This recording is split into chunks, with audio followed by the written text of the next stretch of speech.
Isa ba kayo sa mga gumagamit ng WhatsApp araw-araw?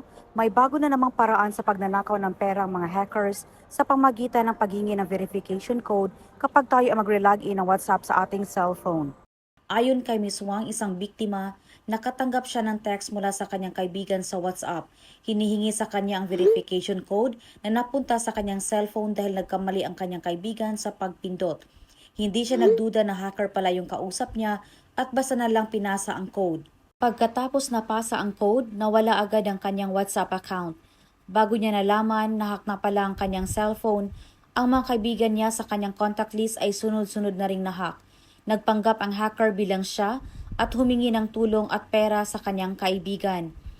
Ayon sa pulisya, nag-umpisa ang scam na ito na nagpadala ng text ang hacker sa WhatsApp na random na sinasabing may nakitang panganib sa seguridad ng WhatsApp account.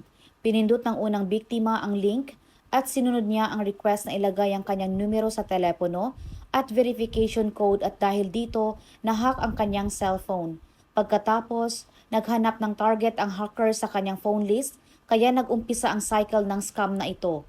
Ayon sa pulisya, nitong nakarang linggo lamang ang kabuuang halaga na ninakaw ay umabot sa 800,000 Hong Kong dollars. Kaya kailangang maging alerto tayong lahat. Ang isang paraan para sa seguridad ng ating WhatsApp account ay ang pagdagdag ng second factor authentication tulad ng email verification.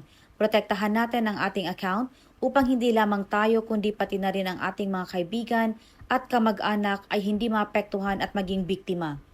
Maraming kalokohan sa internet. Huwag basta-basta maniwala.